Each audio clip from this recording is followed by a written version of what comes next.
हरिओम प्रिय दर्शकों, यदि आपकी मीन राशि या मीन लग्न है तो इस वीडियो को पूरे ध्यान से देखिएगा, समझिएगा। इस वीडियो में हम समझने वाले हैं, जैसे कि आपने थंबनेल में पढ़ा, इस जुलाई के महीने में बड़े बदलाव होने वाले हैं। कौन से वो बड़े बदलाव हैं जिनका प्रभाव आपके जीवन में पड़ेगा?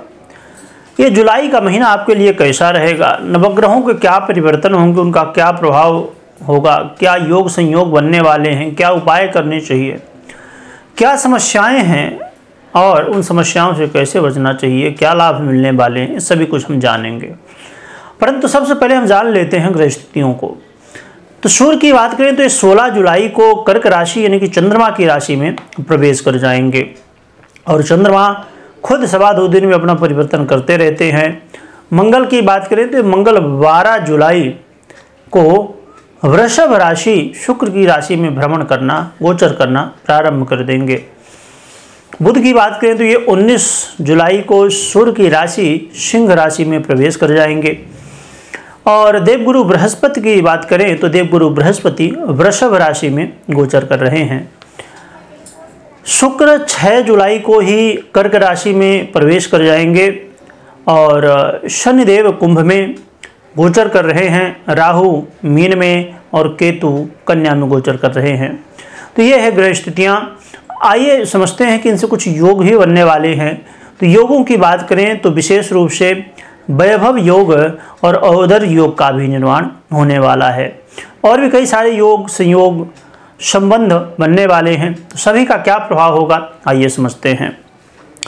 देखा जाए तो दर्शकों, ये जुलाई का महीना आपको कई तरह के लाभ देने वाला है। कई सारे ऐसे कार्य जो आप चाहते थे कि हो जाए, मैं बहुत प्रयास कर रहा हूं परंतु सफलताएं 100% नहीं मिल रही हैं।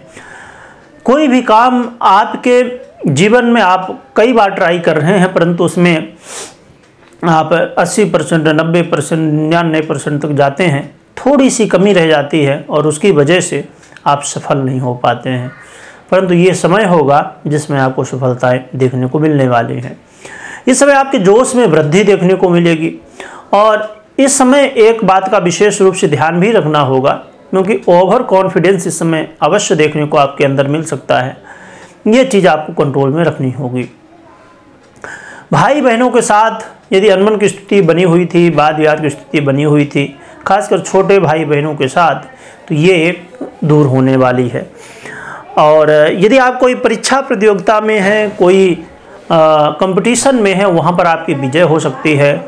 और इस समय आपको कोई यात्रा, खासकर तीर्थ यात्रा करने का मौका मिल सकता है और आप अपने जीवन में इस समय महसूस करेंगे कि आपके पिता का सहयोग आपको मिलने वाला है। पिता के रिश्तों के प्रति यदि कुछ अनबन की स्थिति बनी हुई थी या पिता के जीवन में समस्याएं थी, तो उनको इस समय स्वास्थ्य लाभ आदि कुछ विशेष रूप से लाभ हो सकता है। आपके जीवन में देखा जाए तो इस समय धन की स्थिति भी मजबूत होगी और कई सारे कार्य आपके सिद्ध भी होते हुए दिखाई देंगे। और विद्यार्थियों के लिए भी बहुत अच्छा समय रहने वाला है। विद्यार्थियों के लिए, जो मेहनती विद्यार्थी हैं, वास्तविकता में मेहनत करते हैं, उन्हें इस समय मान सम्मान में वृद्धि और आपने जो मेहनत की है उसके लिए आपको लोगों से सहयोग सम्मान मिल सकता है। इस समय देखा जाए तो आपको विशेष रूप से इस बात का भी ध्यान रखना चाहिए कि जो लव पार्टनर है उनके लिए एक बहुत अच्छा मौका है और कहना चाहिए कि बहुत बड़ा मौका है कि यदि आप ब्रेकअप की स्थिति तक चले गए थे, अलग हो गए थे और यदि पैचअप में जाना चाहते हैं तो बड़ा मौका है। और दाम्पत्यों के लिए भी, जो मैरिज लाइफ है, आप विवाहित हैं, तो आपके लिए भी एक कहीं ना कहीं मौका है कि प्रेम में वृद्धि हो।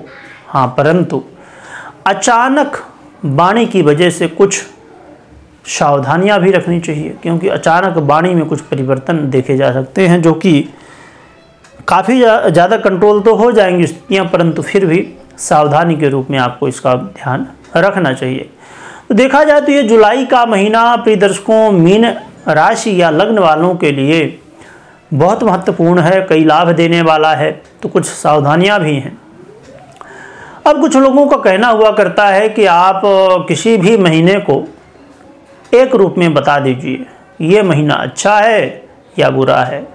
बस वही बात है कि हम खाना खाएं या पानी पिए।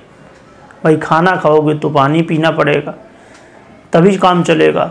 हम सांस लें या तो बंद कर दें, वो वाली स्थिति है।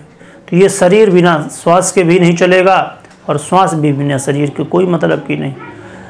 तो इसलिए आपको ये समझना होगा कि सुख और दुख हमेशा एक साथ ही होते हैं।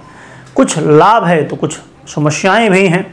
जैसे देखा जाए कि हम कई बार महसूस करते हैं कि हमारे जीवन का ये समय बहुत अच्छा है, हमने बहुत कुछ तरक्की कर ली, ये कर लिया, वो कर लिया, ये ले लिया, वो ले लिया, परंतु वास्तविकता में वही सबसे बड़ा दुख का कारण हुआ करता है।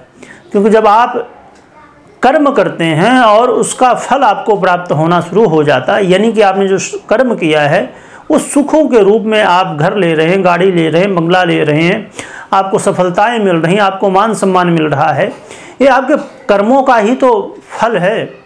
परंतु उस समय यदि आप कर्म करना बंद कर देते हैं तो आगे चल के आपके वो कर्म समाप्त हो चुके होते हैं और आपके जीवन में दुख आ जाता है।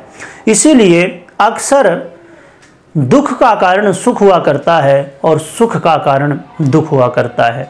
इसलिए हमें दुख और सुख में दोनों में समान अवस्था में रहना चाहिए, ना तो ज़्यादा सुखी होना चाहिए और ना तो ज़्यादा दुखी होना चाहिए।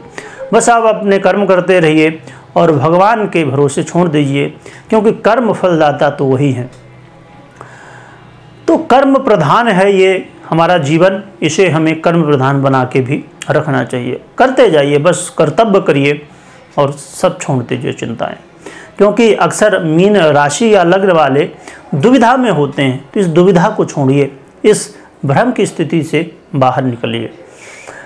अब हम उपाय की बात करें तो उपाय के रूप में आपको भगवान नारायण और माता लक्ष्मी की आराधना करनी चाहिए। और विशेष रूप से आप अपने ग्राम देवता की भी आराधना कर सकते हैं।